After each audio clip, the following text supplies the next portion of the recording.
El pasado viernes 25 de octubre, Horacio fue llamado para atender una emergencia dentro del cuadrante sector Abasto Reforma en la alcaldía Iztapalapa, justamente en el cruce de las calles Alborrada y Las Moradas en la colonia progresista. Aproximadamente a las 8:15 del día viernes 25 de octubre, se localiza a las afueras del domicilio marcado con el número 77, una bolsa cubierta con un pequeño suéter, en su interior una recién nacida.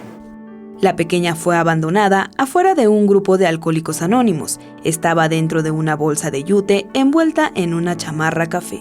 Cuando encontré a la menor, a la pequeña, a la recién nacida, de inmediato se canalizaron los servicios médicos para la valoración de la pequeña.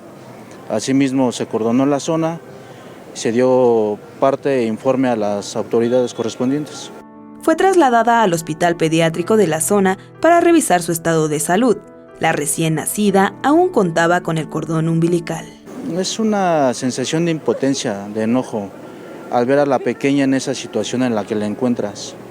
Asimismo, una satisfacción para uno como policía, asimismo pertenecer a esta institución. Horacio se siente orgulloso de pertenecer a la Secretaría de Seguridad Ciudadana Capitalina y salir cada turno para procurar la seguridad de su cuadrante.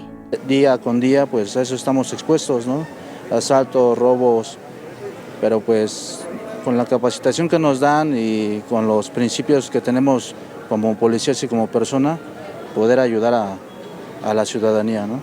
Con imágenes de Manuel Hernández, Iraís Morquecho, 21 Noticias.